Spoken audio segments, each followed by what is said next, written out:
waa ku jeclahay. Eragaas markaan agtaada jooga aad buu ii dhibaa, ma aqaan sababta. xilli kastoo aan hortaada imaado waxaan dareemaa cabsi. waqti kastoo aan ku hortaaganahayna ma qiyaasi karo xaaladda aan ku suganahay. adduunku waa harkiisa labadiisa gelin. subax kastoo aan soo kaco waxaan ku soo kacaa inaan maalintaa ku dhaho waan ku jeclahay. haddana markaan ku ag imaado gacmahaygu waxaa ka baxa dhidid aad u tiro badan. qalbigaygu waa uu qaracmaa. waan hadlaa balse haddii aad i weydiiso waxa aan ku hadlayo ma ku sheegi karo, waayo ma garanayo waxaan ku hadlayay. ma aqaan cabsidaas inay aniga keligay igu jirto iyo inaan ka wada simannahay. jacaylku waan aaminsanahay, waayo waxaan ku dareemaa naxariis aan xad lahayn.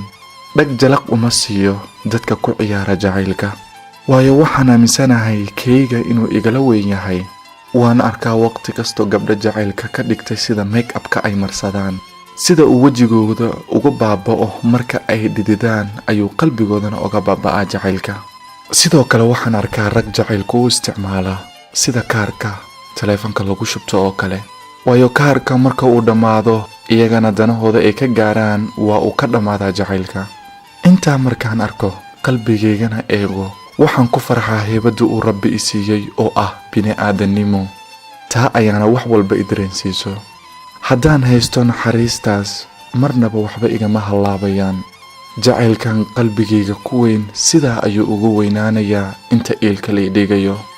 riyo waliba oo aan ku riyoodo waxaan ku arkaa nafteyda iyo taada oo wada joogo meel aad u qurux badan oo dooga. goobtaas wax ka maqan ma jirto. waqtigaas ee aan wada qaadanayno waxaan ku jifay dhabtaada. aad baan u faraxsanaa.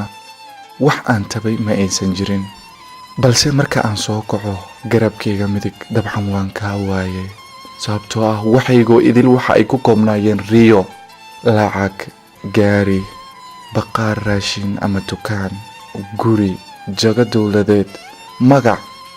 inaan joogo meesha dunida ugu qanisan waxaa intaa iga qaalisan waa wallaahi adigoo hal mar si faraxsan ii soo eega.